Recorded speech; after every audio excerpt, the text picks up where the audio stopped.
Assalamualaikum teman-teman, perkenalkan nama kakak Alfia Rizky Musyada dari Prodi Pendidikan Biologi Universitas Sriwijaya Angkatan 2019. Nah, hari ini sekarang saya akan menjelaskan tentang materi sistem pencernaan manusia, yang merupakan materi biologi SMA.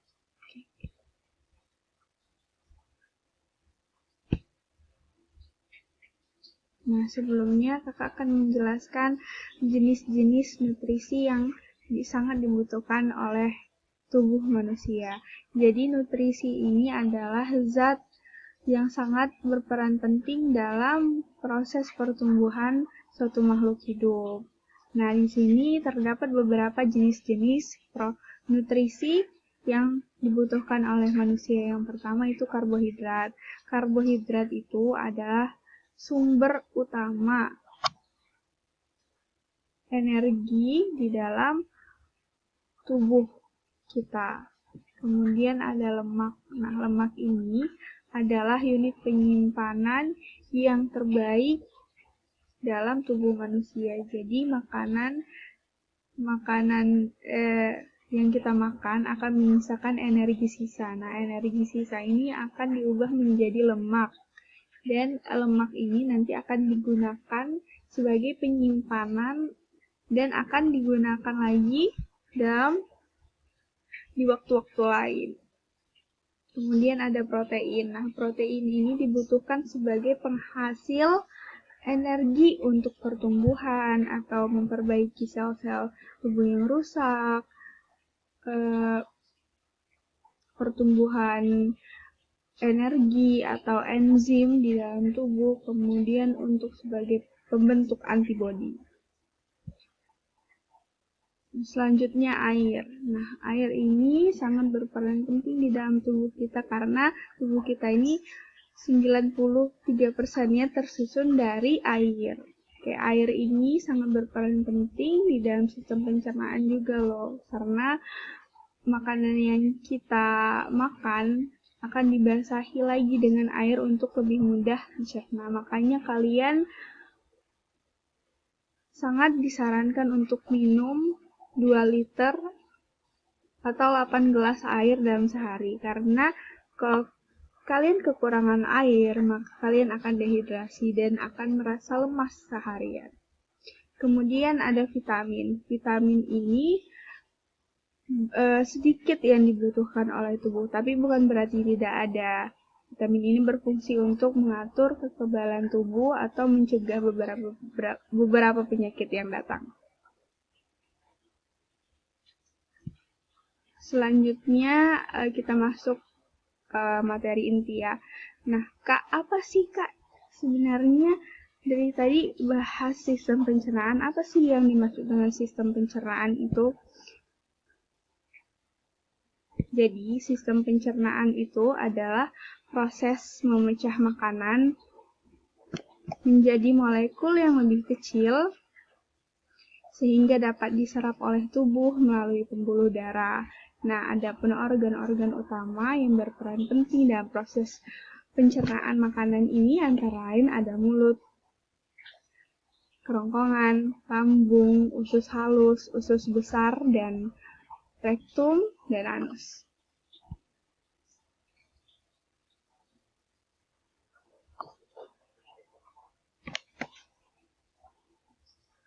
Nah, kakak akan menjelaskan tentang pencernaan mekanis dan pencernaan kimiawi. Pencernaan makanan itu terbagi menjadi dua. Pertama, pencernaan mekanis dan pencernaan kimiawi. Nah, di sini kita lihat contoh seorang adik lagi makan roti. Nah, jadi pencernaan mekanis ini terjadi ketika makanan kita dikunyah dalam mulut, dicampur atau diremas. Nah, pencernaan mekanis ini salah satunya terjadi di dalam mulut pada saat makanan dihancurkan oleh gigi. Nah, kita tahu kan bagian-bagian gigi apa saja. Yang pertama ada gigi seri, yaitu fungsinya untuk memotong makanan. Kemudian ada gigi taring untuk mengoyak makanan, dan gigi geraham sebagai penghancur makanan. Nah, kemudian pada saat makanan dihancurkan tidak lepas dari kelenjar ludah. Nah, pencernaan kimiawi ini akan terjadi pada saat makanan yang kita makan yang menjadi molekul kecil ini akan dibantu lagi dan terjadi reaksi kimia di sana. Oleh apa Kak? Oleh enzim, namanya enzim amilase. Itulah mengapa kalau misalnya kalian makanan yang berkarbohidrat, misalnya nasi atau roti, kalian akan terasa asin. Itulah peran dari enzim amilase yang mengubah molekul amilum menjadi molekul glukasa. Nah, selanjutnya sudah kita ketahui tentang sistem pencernaan mekanik dan kimiawi. Nah, sekarang kita akan masuk tentang organ-organ sistem pencernaan. Nah, seperti apa sih Kak sistem pencernaan yang ada di dalam tubuh kita?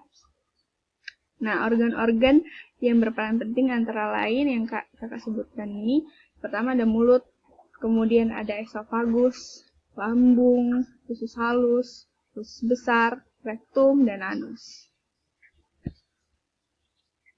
Nah, yang pertama ada mulut. Nah, penghalusan itu terjadi kan di dalam mulut pada saat kalian mengunyah makanan dengan menggunakan gigi geraham. Pada saat air liur akan berperan penting di sana dengan pada saat makanan dikunyah, kan kelenjar liur akan memproduksi air liur guna menghaluskan makanan. Jadi makanan lebih mudah dicerna dan makanan akan mudah ditelan untuk masuk ke dalam kerongkongan dan akan selanjutnya akan berada di esofagus. Selanjutnya masuk ke lambung. Pemecahan makanan itu terjadinya aslinya di dalam lambung. Setelah makanan dan minuman yang kalian makan akan bercampur lagi dengan enzim pencernaan. Nah, asam lambung ini berfungsi untuk memecah makanan dan dihaluskan kembali sehingga tekstur cair dan menyerupai pasta yang lembut. Kemudian asam lambung juga berfungsi untuk membasmi kuman atau virus dari makanan yang akan dicerna supaya makanan itu bebas dari penyakit atau infeksi. Nah, setelah makanan dicerna di dalam lambung, maka otot lambung akan mendorong lagi makanan yang akan selanjutnya dipindahkan ke usus halus. Nah, pemecahan nutrisi di usus halus. Nah, usus halus ini akan memproses pencernaan kita dengan menggunakan enzim yang akan dikeluarkan oleh pankreas. Nah, selanjutnya dari empedu dari hati, dan enzim ini bertugas untuk memecah protein, lemak, dan karbohidrat dari makanan. Nah, selain itu, bakteri di usus kecil juga memproduksi enzim, yaitu mencerna karbohidrat. Di sini juga terjadi proses kimiawi ya adik-adik, karena ada peran enzim di sana. Kemudian ada penyerapan nutrisi di usus kecil. Setelah makanan dipecah, dinding usus kecil kemudian menyerap air dan nutrisi makanan ke aliran darah dan akan diedarkan ke seluruh tubuh.